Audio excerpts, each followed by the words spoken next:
आज फिर दादी माँ की पोटली से एक और नई कहानी लेकर, जो मेहनती दर्जी की पार्ट 2 है, जिसका नाम वीरलोक और भयलोक की टकरार।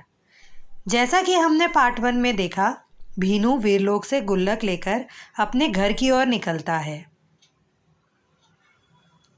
वहाँ रीनावती और उसका पुत्र मिंटू दोनों भीनू का इंतजार कर रहे थे।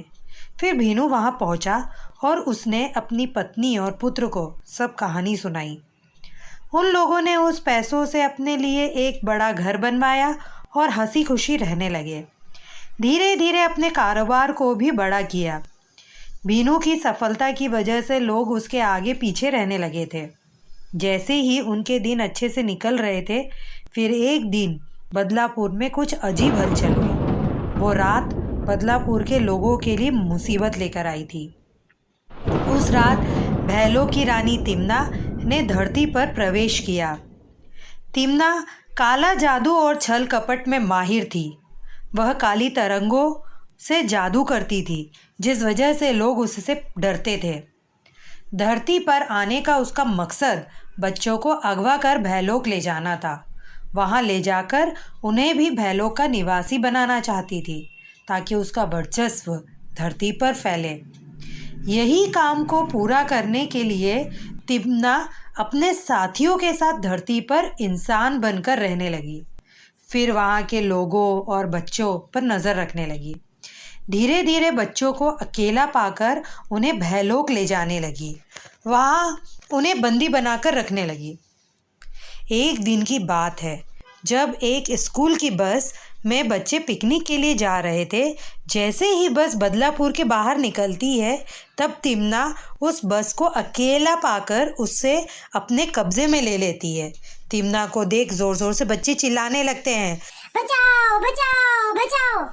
फिर वह जादू से एक एक कर बच्चों को भैलोक भेजने लगी। उसी बस में मिंटू भी था।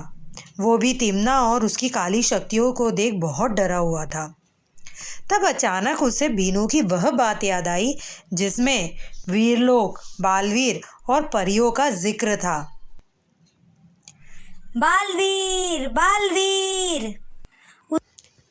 शौर्य, मुझे धरती लोक से आवाज सुनाई दे रही है। कृपया आप बताइए कि यह आवाज का केंद्र किधर है।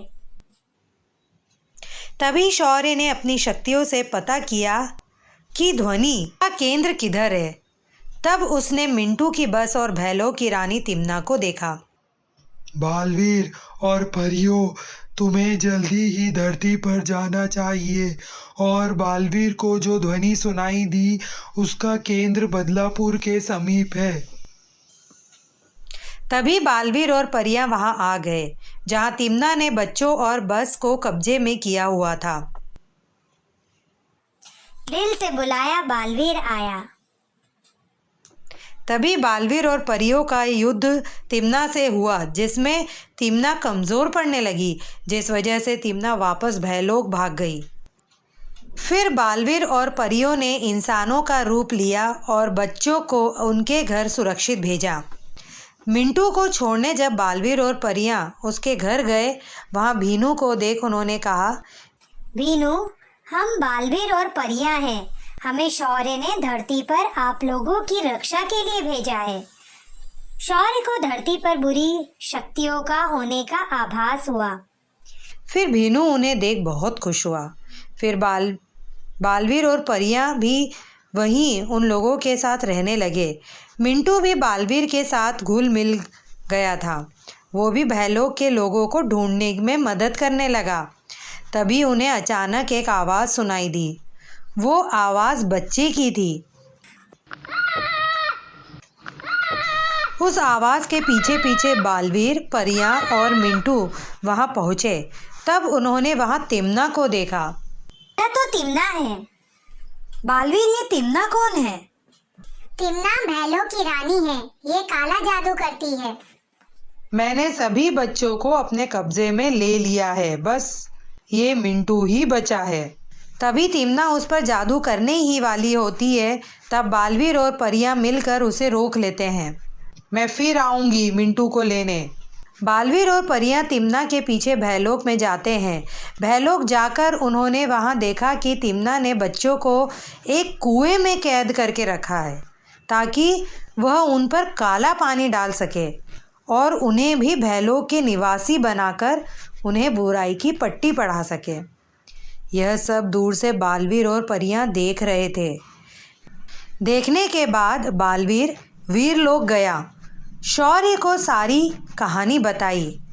बालवीर, तुम वापस वहीं जाओ और मेरे संकेत का इंतजार करना। ऐसा कहकर शौर्य भी कहीं चले गए। फिर बालवीर वापस वहीं लोक आ गया।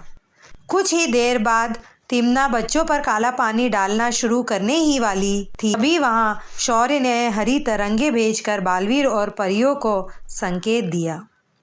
संकेत पाकर वे लोग भयलोक निवासी पर हमला करके बच्चों को बचा लेते हैं।